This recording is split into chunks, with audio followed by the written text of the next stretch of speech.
Good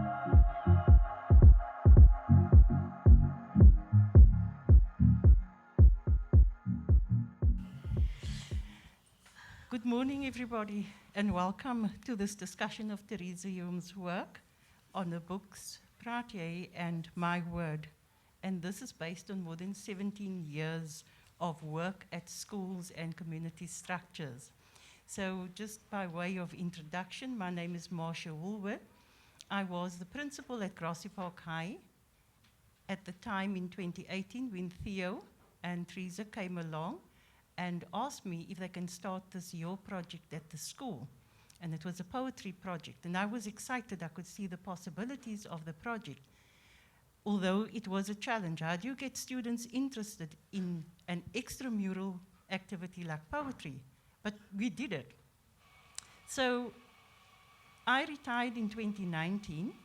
And I was probably more surprised than anybody else when Thérèse and Theo asked me to continue with the project. But of course, you know what happened in 2020, and things took quite a different turn. While Thérèse was in the project, I would pop into the sessions, mostly when I wanted to get away from being a principal and just relax with the students, which I really did. So that was amazing. So Thérèse, this is such a watershed moment, I think, for both of us. We've come a really long way. And so I'm just going to hand over to you to welcome all the other guests that are also here, that are special to you. Thank you. There's so many familiar faces in the audience. Thank you, people, for showing up today. Thank you to the young poets who are here. Jada, will you just stand up when I call your name? Some of them can't be here. Jada, Joshua, Layla, Courtney, Jessie, Connor, Ashley. Is Ashley here already? Fantastic. Welcome. The book is it doesn't only contain your poems, but it also contains the story about how you came to those poems and how you discovered your own voices. I'm so happy that you're here and you're going to share some of your work with us. Thank you. Then I also want to thank Theo and the Jakes Gerwel Foundation. The book I dedicated to Theo because in the 17 years, Theo has been the one alongside me in this work. He held the belief for the work at times when I lost the belief. Hey, Theo? That's why the quote underneath my dedication to Theo says, it's a quote from Miles Horton and Paulo Freire, who did work in South America, literacy work, and the quote says, "We make the road by walking." Thanks, Theo, for walking with me so long. And thank you to the Jakes Gerwel Foundation. You will see their emblem, and it's on the back of the book. They've supported the Your project at Grassy Park, and they've also made it possible for 26 of the 26 poets whose work or voices are included in the book to be paid for their work. So thank you to the Jakes Gerwel Foundation for that. And also for supporting this work and taking these books to the Eastern Cape, where they bought books for teachers in the Eastern Cape. It was launched there, the Hartland van Jakes Gerwel. So thank you for that as well. Okay. And just by way of context, the Your project at Grassy Park High was brought there because Jakes Gerwel taught there for a while in the early 70s. And they thought it was a good way to also honor his memory. So from my side also, Theo, just thank you for your constant support and involvement and encouragement.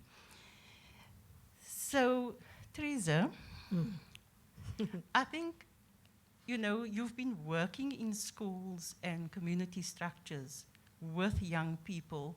I'm going to say now for more than 17 years. I think it was 17 years when you started the book. How was it? How did the idea for the books come about? What led to it?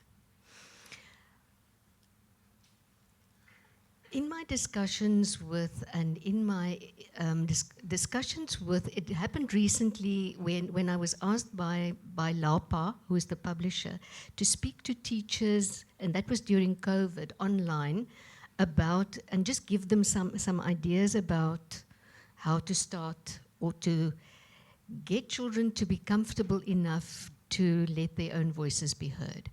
And we did this, a couple of these online workshops, webinars, and the response was such that at one point, Marita, Nell, and I had a lunch and we discussed the possibility of a book.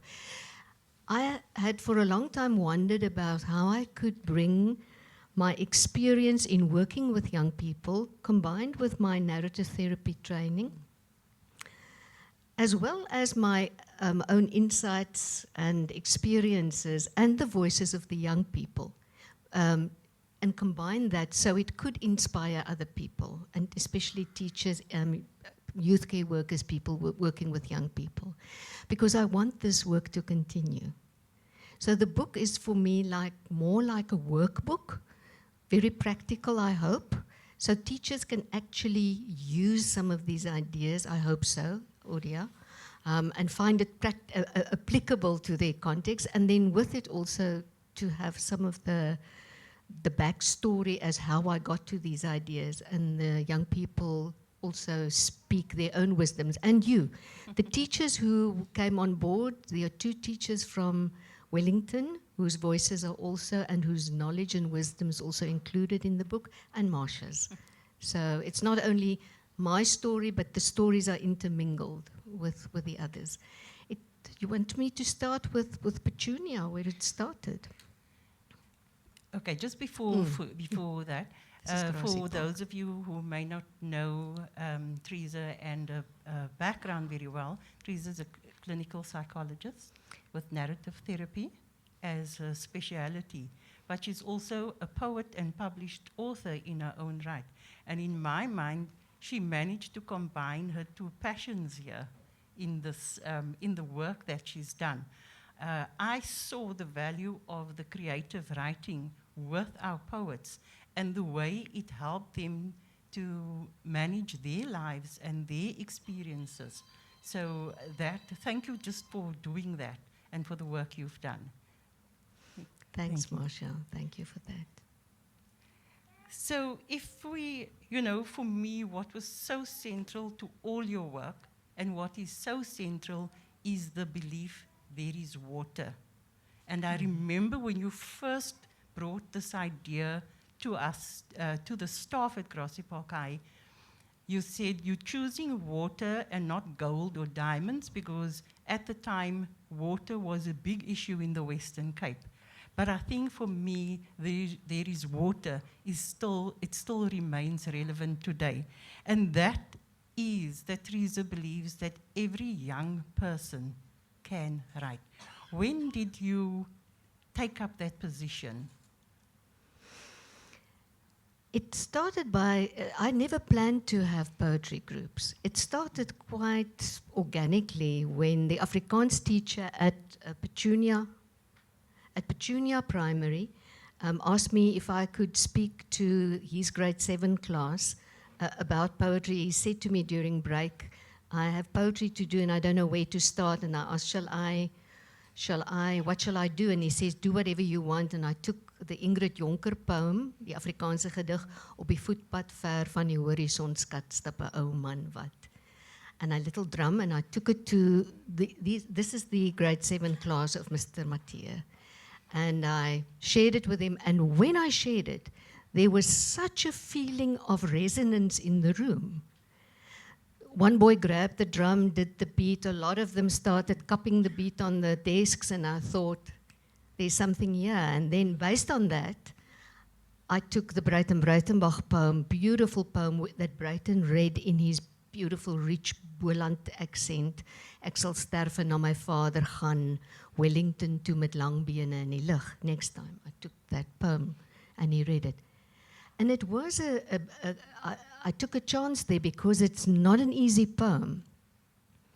And as he read it, I could see the tears running down some faces, and there was a complete silence in that room, in this classroom.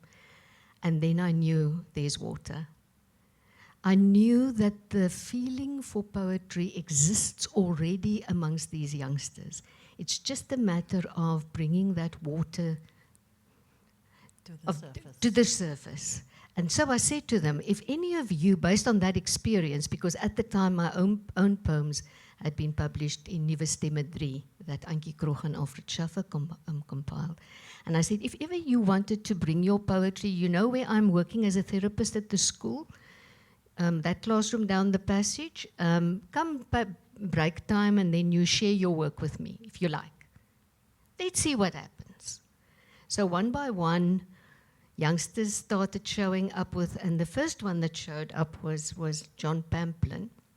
And he showed up with a small piece of folded paper with a lot of heavy words in them, like my moeder se liefde is kosbaar, you know, all those big words like you find in the Hallmark cards.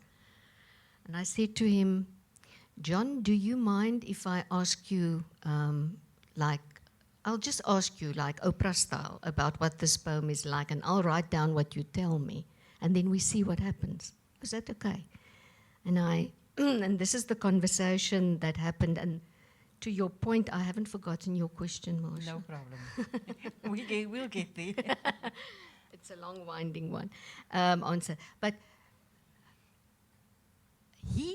he thought that that was the way in which he was supposed to write a poem, was with all the big words and the heaviness of what already exists out there. So my questions to him came to him as a kind of a surprise. I asked him, what's this poem about? And he said, it's about my mother.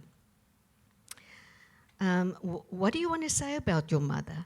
It's about her love. Tell me about this love. What's it like to you? It's not sour, says John. I say, okay, John, if it's not sour, what is it then? Sweet, miss. Sweet like what? And then John asked me, can I choose anything? And I said, anything. And he said, apples, peaches, oranges, and guavas. What kind of guavas, John? What do you mean? No, what do these guavas look and taste like? Are they hard, yellow, green, what? No, miss, those soft yellow ones. Is your mother's love only a fruity sweet, or is it also another kind of sweet? No, Miss Wilson's toffees. And during that break, this is the poem he wrote together. My mother's love is like Wilson's toffees, sweet like guavas, soft and yellow. There is water, and it's that belief. Sometimes I think the water is just like a puddle, just like a little overgrown fountain that we have to clear the weeds from. And sometimes you have to pitch your tents and bring the drills, and you have to have patience and wait. So for some of the young people sitting here, it was more like the drill story, and for others it was more like om net die bissies weg te vat dat ons by die water kan uitkom. But there is always water, and this commitment is the thing. If you believe it, you will find it. So I think of myself and Marcia as water diviners. We're just those guys with a stick in the veld. And it would be wonderful for teachers if they also have this belief in every one of their students, because it is there. And my experience and Therese's experience has been that each student has a different style, and they don't need to be copying each other's style. But we have a very interesting story here about a case of one of the poets who didn't come to the poetry session because she was interested in poetry. Ashley, will you come to the stage, please? Meet Ashley van Rooy from Grassy Park. Ashley's story, while she's walking up here, I saw Ashley coming into the sessions and sitting there and not actually taking much of an interest, and I was surprised, but I didn't ask much. And then after a while, actually, maybe you can tell us what happened, why you were sent. Ashley was sent for detention to the poetry group by the new principal. I kid you not. So she sat there, and then, Ashley, and then what was it like for you? It was boring. Until Ashley decided, because the detention went over a couple of weeks, was it right, Ashley? Yes. And then she wrote a poem about how she got to the poetry session. She wrote her first poem. Ashley, do you want to read your poem? Do you have it? Okay, let me give you. After a while, and this is one of the, it's just an extract from the poem. How it came to be. I remember sitting at my back row desk, listening to the poetry, while thinking to myself how Miss Chapman could have... Sorry. How it came to be. I remember sitting at my back row desk, listening to the poetry, while thinking to myself how Miss Chapman could have suspended me instead. Session after session, same desk, same things, same thoughts, until I wrote my first poem. And I know what you're thinking. What? Who? You? Well, yes, me. The thought of it astounded me too. I've grown into this punishment, and that's how it came to be. Isn't that a beautiful line? I've grown into this punishment. Thank you, Ashley. And then, yeah, sorry, Marcia, you want to ask us? No, and I think after the punishment, she's now a published poet. Yeah. And what was lovely with Ashley is Ashley was one of the people who constantly showed up with new work, and that was so delightful. She brought new work all the time, and one of those poems was a bit like, also full of cliches. I remember that day, Ashley, and then I asked you about and I said at one point I was at a loss where this conversation was going, because it was stuck. And then I saw she had green nail polish on. And I asked her, what? Tell me the story of the green nail polish. And then she wrote the most beautiful poem about her experience standing in Clicks at the checkout, watching the green nail polish, looking at it, and then having these voices in her head saying, no, no, no, you're a nude girl. And then she says, but this is on special. And how she bought the green. How she bought the green nail polish, went home, put it on her fingers one by one. The whole poem describes that, and then looking at the end and saying, what? Nah, green is not my color. No, green is not my color. Thank you, Ashley. Thank you so much.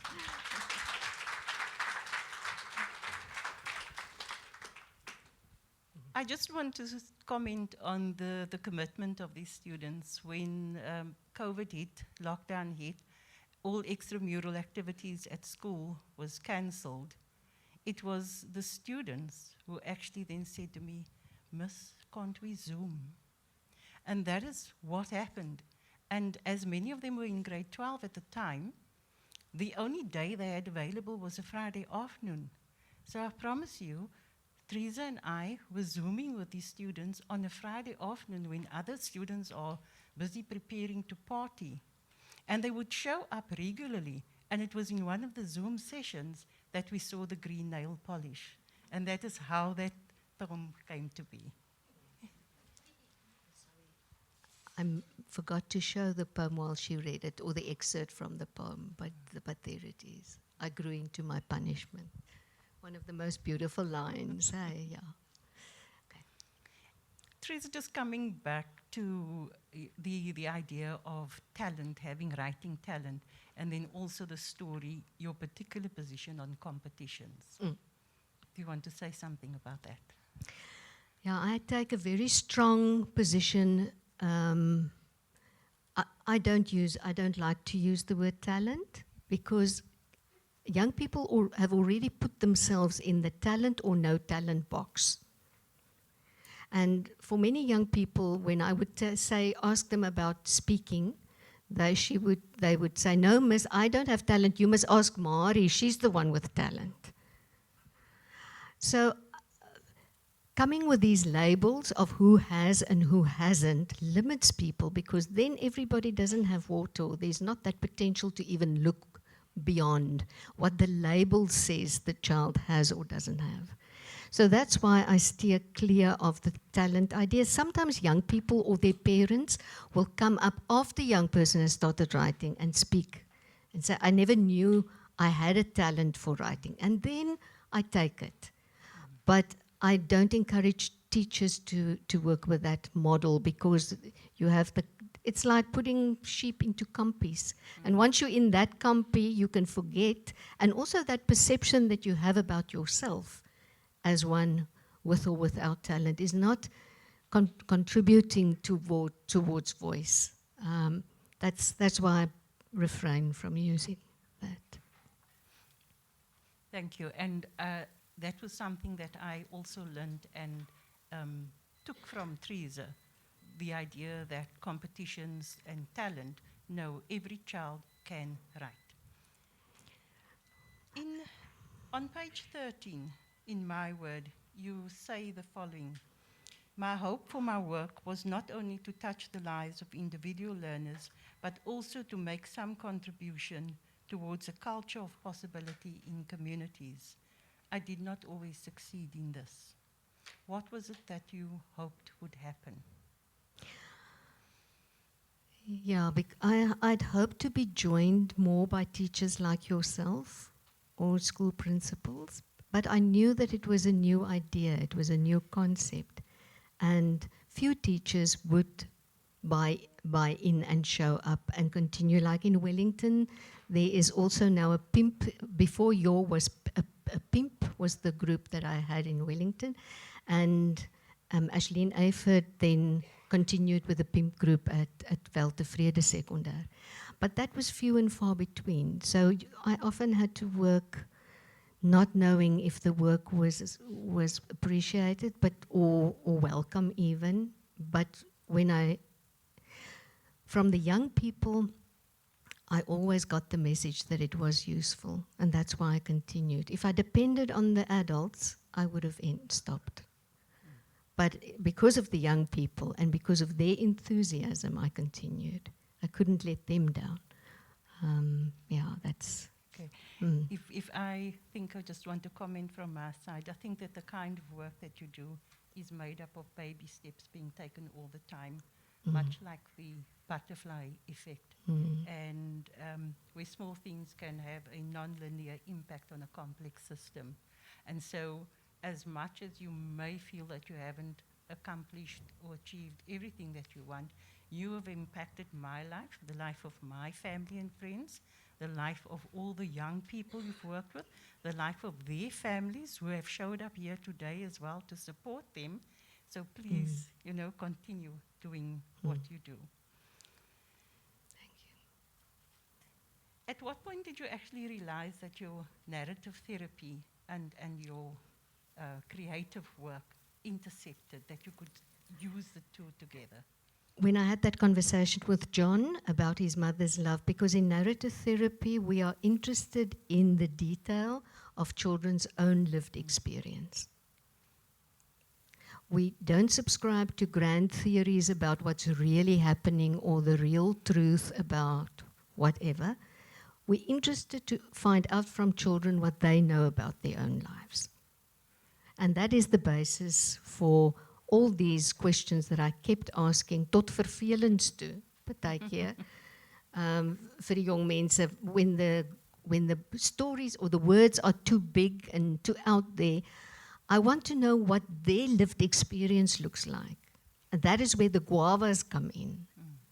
You see. Otherwise, it's a one-size-fits-all thing. And with therapy also, the meaning making has to do with people's own lived experience. Otherwise, if you just bring a 7-point plan for resilience, we all know that. I mean, it doesn't, unless one of those points resonate with your own lived experience.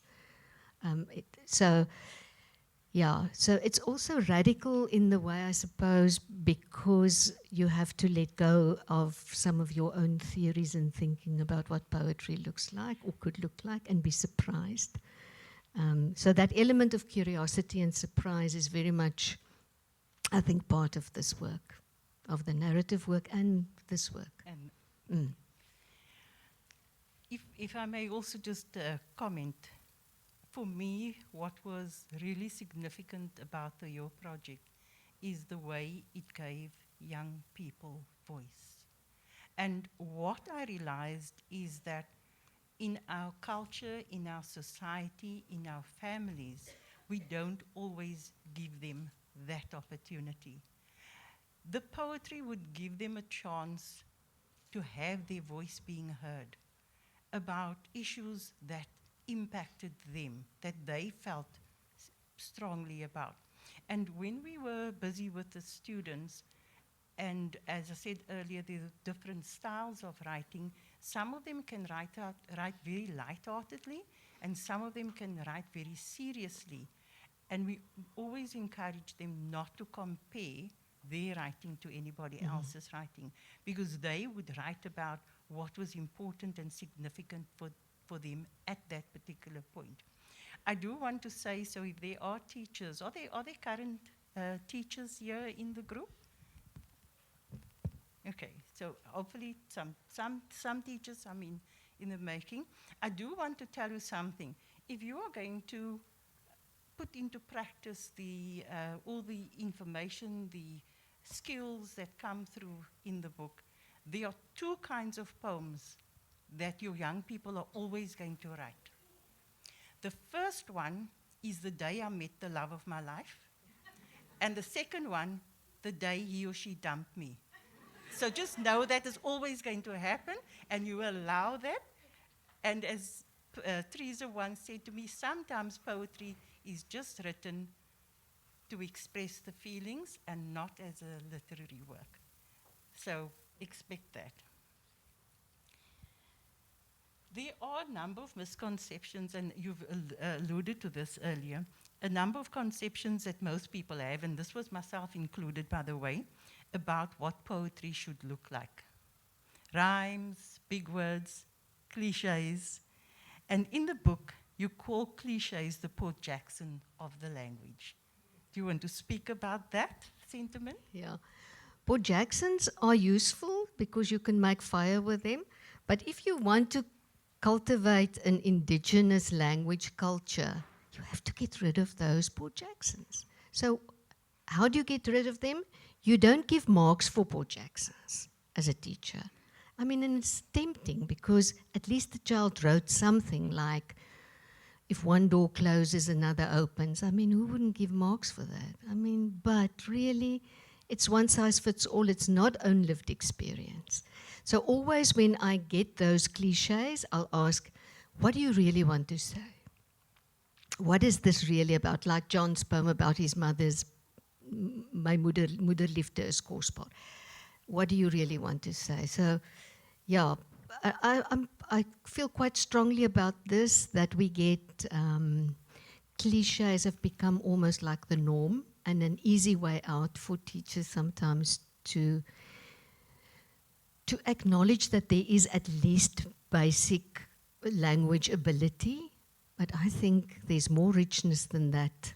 There is water, so let's tap that water and let's do some alien eradication. Yeah. Thanks, Teresa. And yes, I think I was one of those who had the idea that poetry had to look a certain way, and therefore we couldn't write it. One of the other experiences that both Teresa and I had, and it comes through in the book as well, is that this is not a one-way street. This is not about students giving to you or you teaching the students. As a facilitator, you are also affected. You are also changed by the exchange that happens between you and the students. You want to say something more about that? Yes. I write in the book about a very moving experience I had, because this is the thing. If you open yourself up to not know, and you are really surprised by what young people tell you, you also allow yourself to be moved by what you hear. And that, I wrote a poem based on a conversation I had with a young poet. And that poem appears in chapters, at the end of chapter 6. But also how often joining young people, and I'm thinking of Jessie McKay, Courtney Johnson, who brought, who once stayed after school, and maybe Jessie, you can come, Courtney. We'll talk about why you chose the pseudonym to the stage. Jessie came to the sessions, and I think the task I gave, or the topic I gave, was about talking about a special person in your life. Shall I come and join you on the couch? Yeah. And then Jessie, we packed up the tea things, and then what happened, Jessie?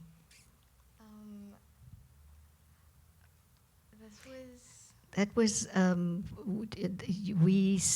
you were the last person, and then I was the only person. that you were came the to only poet- person that came to arrived. poetry. Yeah. Yeah. So we had a scheduled poetry meetup as we usually do, and I was late.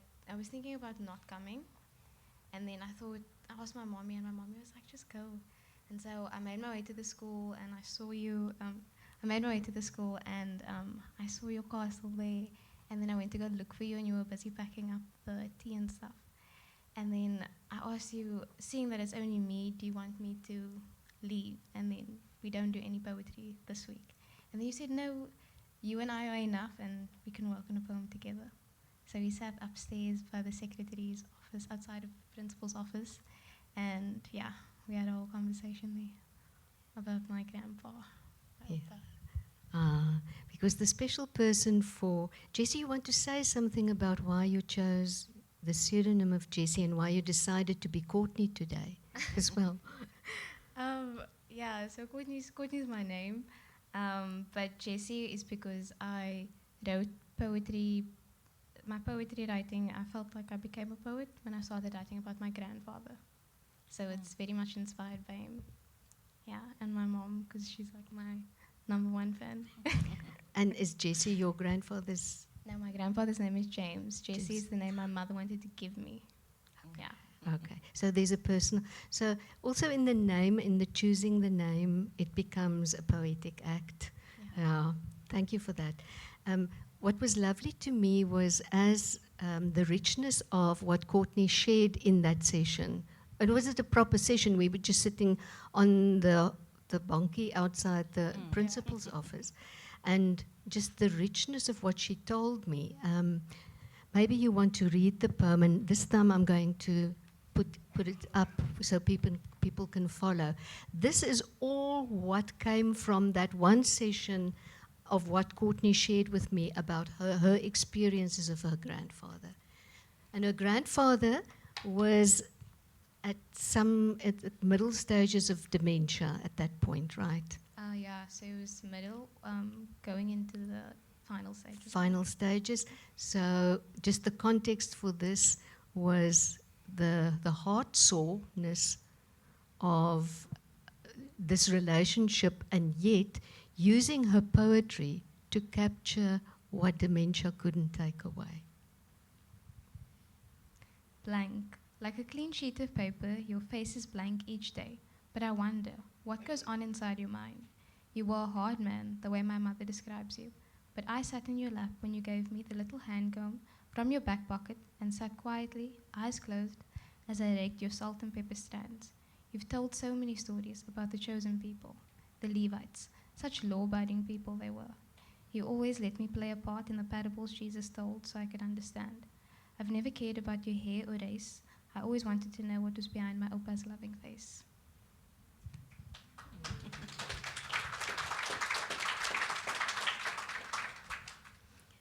And then Courtney disappeared from the group.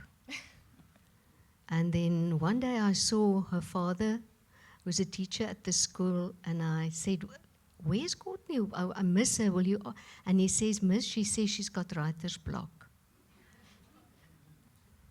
And I said, tell her please to come back. We miss her and I just want to see her face. So Courtney came back and then I asked her, does the writer's, I believe you've got writer's block. Yes, miss. Yeah. I said, does it have anything to do by any chance with your grandfather? Yeah, I think at the time that I was having writer's block, he was getting noticeably worse. And so I just felt like I'd already written a poem about him and things were getting more difficult at the time. I just felt very choked up. So I felt like I couldn't get anything out. Yeah. To me, back to Marcia's question about how these things move us. My mother died of Alzheimer's, so I remember that, and I never wrote about it. So when Courtney wrote about in the face of dementia, how she captured the beauty and the sacredness of their relationship, despite the dementia, it meant a lot to me as well. So I remember she said to me, okay.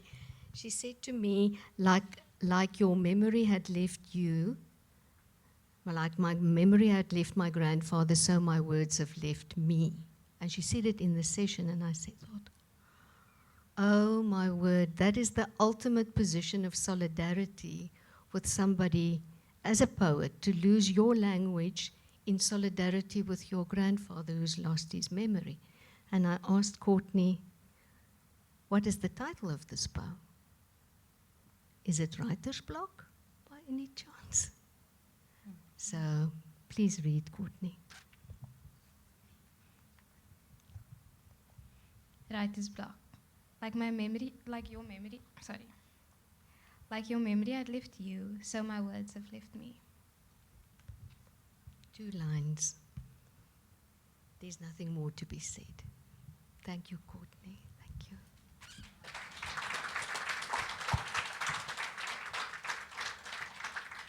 Hoe's ons vir tyd, Marcia? No, we have 25 minutes still. Thérèse, in chapter 4, you asked yourself, what can I do to make it emotionally safe for learners to put their fears aside and let their voices be heard? What was it that you did, and how would you encourage teachers to create the space, and what are the challenges that they could possibly face in a class? In many of the communities where I worked, shaming practices have become the norm. And the shaming can happen in quite insidious ways, like rolling of eyes while somebody is reading a poem. And when I pick that up, or it can be blatant laughter like, what are you doing? Well, who do you think you are? You think you're better than us kind of approach. And when I picked up on that, and that was in the early days already at Petunia, I recognized it and I put it and I addressed it. So in my groups, I would say to young people, have you ever been on the receiving end of somebody rolling their eyes or laughing agter die hand? Yes. What does it do? Does it want you to be more creative and bring more of your work, or do you want to shrink away and for the earth to swallow you? No, miss that. So if that happens, why will we allow that in our class, in our sessions? So I'm quite fierce about this, and I've sent out young people out of sessions because I will not allow shaming practices, because shaming silences people. And if that is okay, then if nobody stands up to that in a classroom or in a community, you will get poor Jacksons because it's safe, because everybody writes like that. Nobody stands out. You're not putting yourself out there. You're not making yourself vulnerable. So to make yourself vulnerable, it's got to be safe. And that safety can only be created by the adult in the room and by the other people who buy into that ethos. But that is a big responsibility. And I think that is why so many young people only start writing behind their desks in private when they're not in a classroom setting where they can be shamed. And it's a shame that that is the case. So I hope that this book changes that we have abuse-free classrooms, more abuse-free classrooms. I feel very passionate about this topic. Anyway, thanks for the question, Marcia.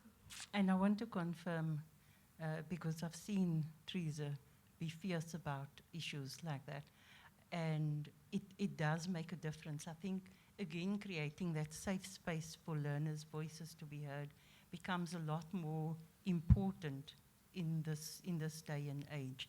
So thank you also, because that helped me to look at young people differently as well, and to be aware. And one of the things that we do when we're working in the class, when I'm working, and especially when I'm working with the new poets coming in, I say to them that, one, this is a safe space, that there's no, we will laugh with each other, we won't laugh at each other, but also that the information is confidential. And I think the confidentiality, I find that the students learn to respect that confidentiality sometimes more than the adults. So they support each other, and it's wonderful to see how they would support each other in this process as well. Just on that, and I know in the book you also touch on where, as a teacher, you have to be able to stretch what you find your boundaries are in terms of what is acceptable. Because I've had that experience as well. So you want to comment on that, and then I'll also add. I'm very aware of my limitations as a white woman living a privileged life in South Africa. And I know that there are experiences outside of my experience that need to be heard and voiced. And whether I'm comfortable with that or not, my comfort level can actually stand in the way of a child expressing what needs to be expressed, especially around injustices, so social injustice.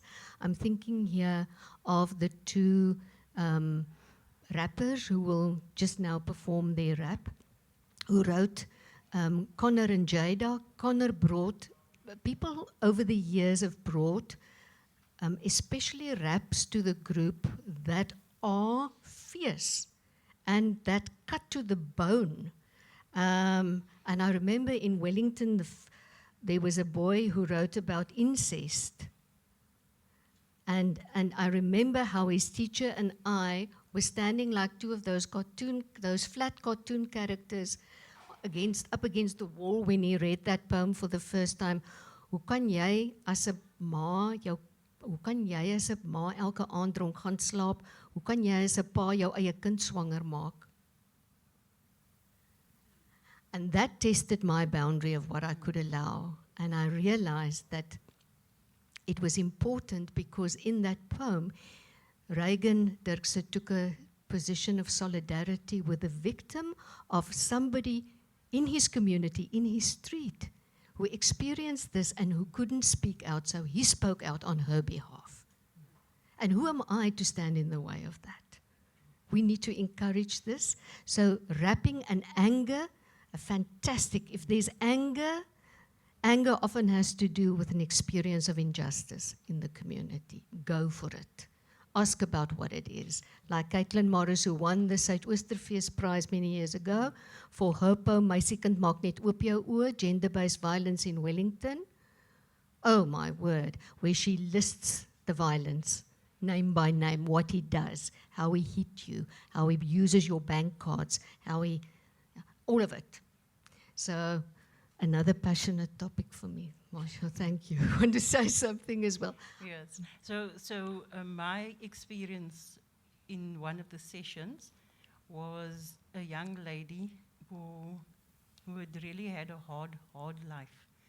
She was a lovely student, but having gone through sexual abuse from a family member as a child, not having a parent, a mother believer, eventually being taken out of the home and having to go to court and having a court case run for 3 years without any kind of solution or resolution, and then having the one person that she could go and speak to, which was a brother, being shot and killed. And the poem she'd written was about being so angry at God that she wanted to tear up the pages of the Bible. And it was very difficult for me as a teacher. My first instinct would be, no, you can't do that. It would be almost like a moral judgment of that. But I had to hold back and allow this young lady to express, because this is where she felt what she felt at the time. And then my sister said to me, as long as she only wrote this is what she wanted to do, but didn't actually do it, she had a chance to express how she felt. And that was the one thing that taught me that when you're listening to the poetry, be prepared to listen to very deep and sometimes quite dark sentiments that are coming through. And I always say that I will know more about a student listening to one poem than teaching them for the entire year. Thank you, Marcia. How are we for time? We at Right. 1:15. Maybe we need, Okay. if there's just any questions at this stage. Anybody want to say something, comment, or ask a question? Yeah. Yes, ma'am.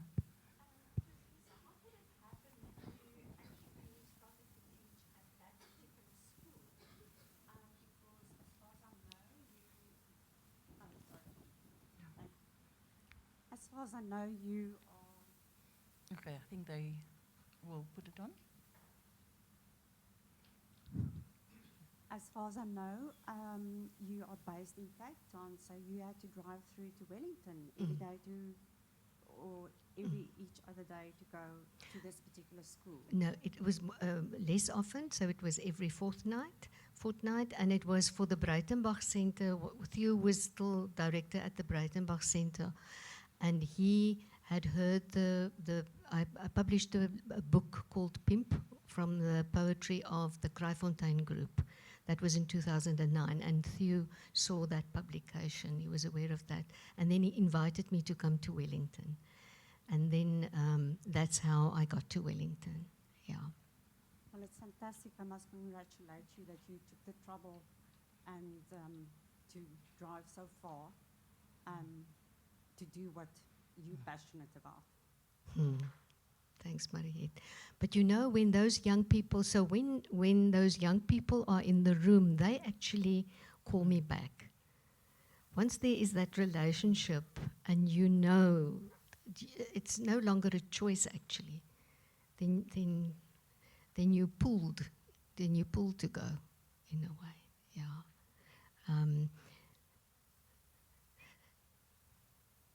Yeah. Thanks, Mariette. Then I just again want to experience my a personal experience, and this was as a principal. The students had decided they were going to write about mother, but then they attached mother to food. And I wasn't in that session, and I met up with Teresa as she left, and she was telling me this was a challenge that they put there. And she looked at me and she said, "Are you going to write a poem?" And I looked at her in shock, because like many of the students, I didn't think I could write a poem. But I went away and came back with a poem. And then she made me read it to the students in the class, which was also strange for me. But what a wonderful experience. Please read it, but please, Marcia. My mom had passed away at this stage, and it's called It's Only a Small Party. Only a small party, close family, roast chicken, and maybe curry. Only a small party and close friends. I bought the tongue and corned beef was cheap. Only a small party, Will you fetch Auntie Babs? She's my only sister. I suppose Linda will come too, with her empty ice cream bucket. Only a small party. Oh, Patty will bring Auntie Babs and Linda with the ice cream bucket. But will you fetch Auntie Sylvie and Iris and pick up Mona on the way? The others will get here. Only a small party. I made fruitcake and coconut tarts and rolls and donuts, trifle and jelly separate for the children, you know. The leg of lamb is roasting, the gammon is cooked, my stuffing is ready. It's only a small party.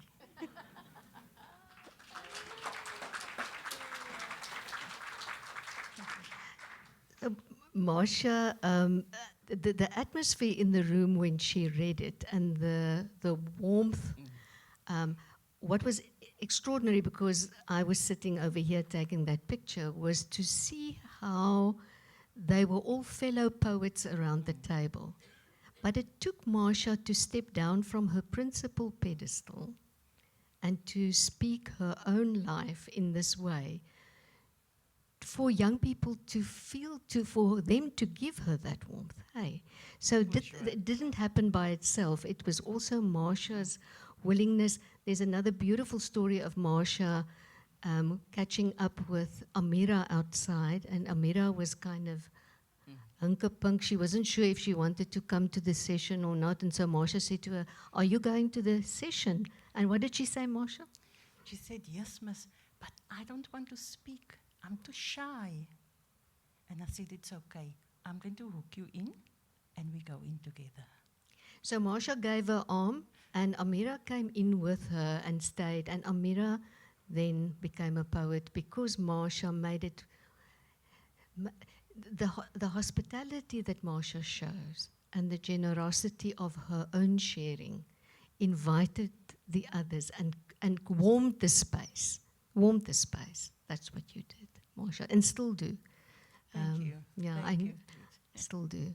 Okay, Thérèse, do you want to speak about the rap? I think we Yeah, at that point. good. So at Wellington, two of the Jewels Fantasties band members, my friend Linda Greef is the mom of one of the of Pierre Greef of Jewels Fantasties, and she told him about the project, the PIM project there, and then I heard from him and Hunter that they wanted to do something for this project. So they came to Wellington, and at the time, Ashleen Eyford had discussed Antjie Krog's Ma poem with the poets. So the idea came about, how about they each wrote about their own mothers? And then the whole spectrum of experiences. And then Hunter and Pierre came and they recorded that into a song called the Ma Lied, and it is in the Afrikaans book. I must tell you, what is fantastic about the publishing of these books is that the raps are captured by way of a QR code. So if you tap with your iPhone on the QR code, you can listen to the actual rap. So Hunter Kennedy, together with Hemelbesem and Pierre Greef, came for a whole workshop with the young people, and they put the rap together. And the rap appears at the back, the Die Ma Lied. And then when Hunter and I had coffee one day, and then I said to him, I'm busy with the English book, and I said, but what are we going to do with the song there? We also need to do a song for the English book. And he offered to then have two rappers from Grassy Park record their own words into a rap.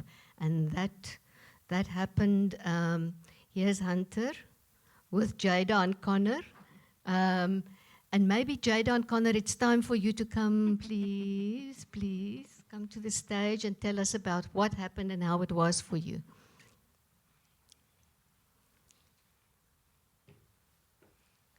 Because there were more than one take on this, and there was also so just prior to this, they'd already started writing something, but we had to combine it into something together, which they will perform for us just now.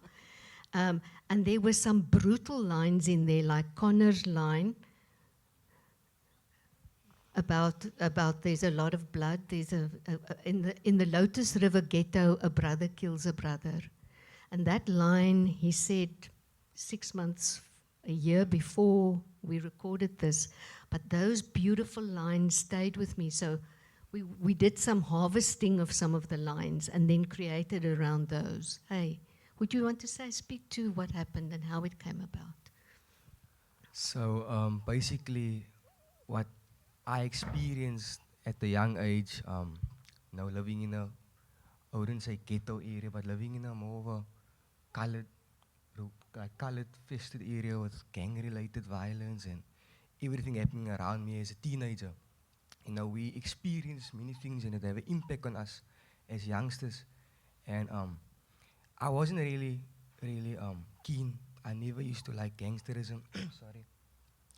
Never used to like violence and everything. I was more of a peace. I was passionate about doing what I want to do and to a better future for myself, because I know no one's gonna do it for me. I have to do it myself.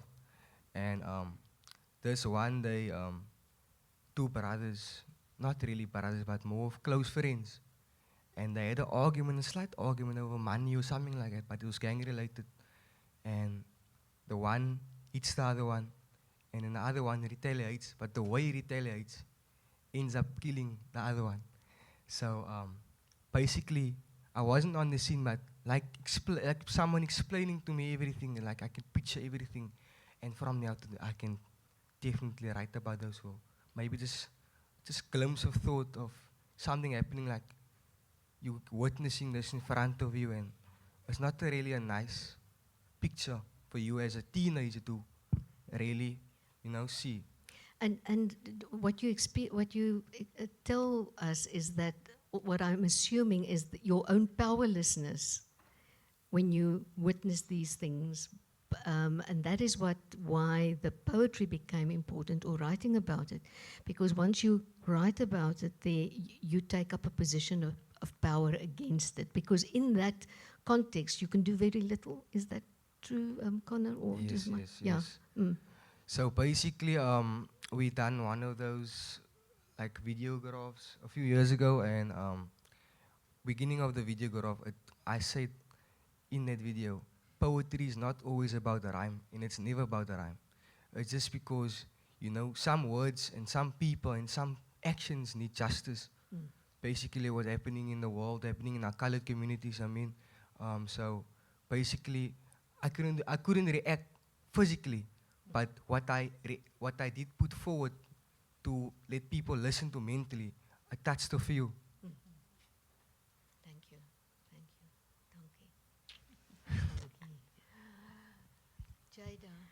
Jada. So when Miss Theresa came to us and told us about the rap, I wasn't initially one of the people who were going to rap, that was going to rap. I just said, I want to sing. And Miss Theresa's like, yeah, it's fine, but we're not going to pay you. So I said, it's fine as long as the people's going to see me on YouTube or wherever I'm singing.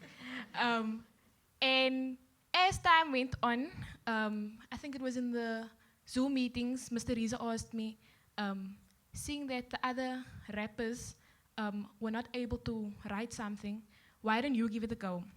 And I heard of what Connor has said and what he spoke about. And I thought to myself, I can't go and write again about that and repeat myself. Why don't I write about others' perspective, what I deal with? And a lot of people don't think that I deal with it. But in our colored communities, we experienced a lot of family members coming in and just telling us, you're not good enough, you can't do this. Those small little comments that they make, it hurts us as young children, but we take it as a joke. And that is what I wrote and how I felt at that point in time. So, as everyone knows, if people don't know, Ante Kennedy is one of those big Afrikaans musicians, as well as we also heard that LAPA was so busy helping with the beat and everything. Like when we heard, I wasn't really keen about this rap, but when I heard like who's gonna work early, we're like, yo, maybe I'll feature in one of these songs, So basically, when hearing all these big names coming up and things like, yo, but the way everything started as becoming a rapper, it was so fun, it was hilarious. Can I maybe share? So one day, youngster performed at our school. Don't know if many of you can remember. I think Courtney can remember. So you know, when you hear this, when someone perform it anywhere, man, after that show, you wanna be a rapper. You think you a qualified rapper. You sing all day songs. And so, you know, me and my friend, Shawal, so he was in the year. And so after we went to class, because we never used to do things break, we used to like sit in class, speak, make jokes. Then this guy just started rapping. And I'm looking at him, and I him also started rapping, and Miss Holmes just came in out of the blue, like, God probably sent her. And she came in there, and she's like, she's sitting with a pen, and we're looking at each other, and Miss Holmes is writing everything down with beard, rapping and speaking. And from there, it happened in 2018. And from 2018 to 2013, we are still busy in this, from 2019, so we're still in this industry, as I can say. And now your voice will be heard in Uppington at the school, in the classroom there, or Nelspruit, or who knows, wherever your voice will be heard. So, because of this song. Thank you, Connor, for sharing. Jada, one last word from you. Writing the rap, I must say it was a lot because Mr. Riese always said, explain more, try this, do that. And sometimes it was so frustrating to tell yourself, yo, but now I can't explain this, man. It's now there, it is like that. I'm just going to say it like that. And it was very nice to find Mr. Riese just telling us, it's fine if we can't change it. We are going to get somewhere. Don't worry about the beat. Don't worry about anything else. Just make sure that you are writing about how you feel. And that is what I enjoyed. Thank you, people. Thank you. Thank you. Thank you, Connor. Thank you, Jada.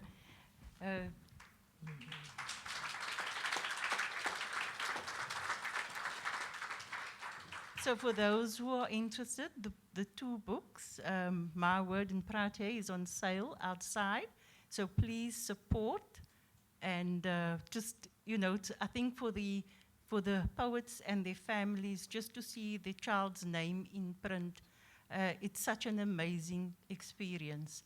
And really, Thérèse, I just want to thank you again for the work that you've done with these young people and the opportunities you have created for them.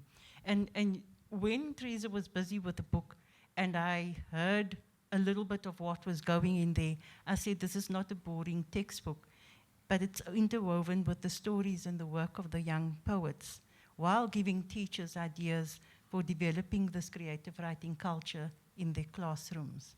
So thank you for that.